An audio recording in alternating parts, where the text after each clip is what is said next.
and this in a very kind of circular way, you know. And then you had this symbol. All right? Now this is an Arabic word. You can film it and then ask any Arab, what is that word? Bism, in the name of. And this word, you can ask any Arab what that word is. Bism Allah, in the name of Allah, was on that badge that people put in their foreheads as John documented what he saw on the godly video. God showed him. And that will be the symbol of Islam, which is the two swords.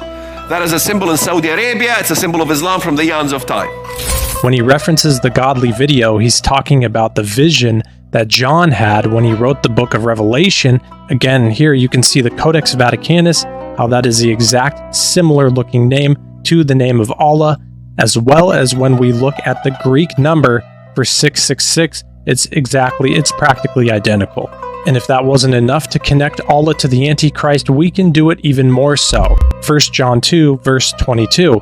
Who is a liar but he that denieth that Jesus is the Christ? He is Antichrist that denieth the Father and the Son.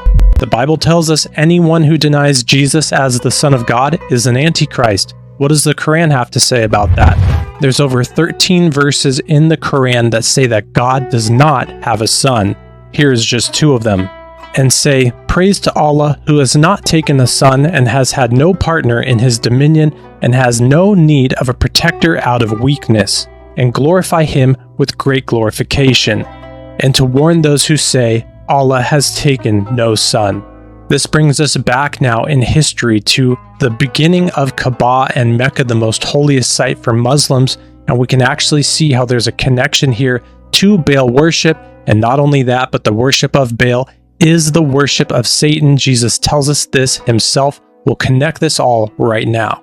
Kaaba is the holiest and most sacred site to Muslims in the city of Mecca, which is of the utmost importance to Islam. A pilgrimage to this site is a duty that must be done by Muslims at least once in their lifetime. This is what Muslims believe as to how Kaaba began. Mecca is also significant because it is considered the first place on earth that God Almighty was worshipped alone. And so, it was at that very spot that Abraham and his son Ishmael built the first house of worship for God.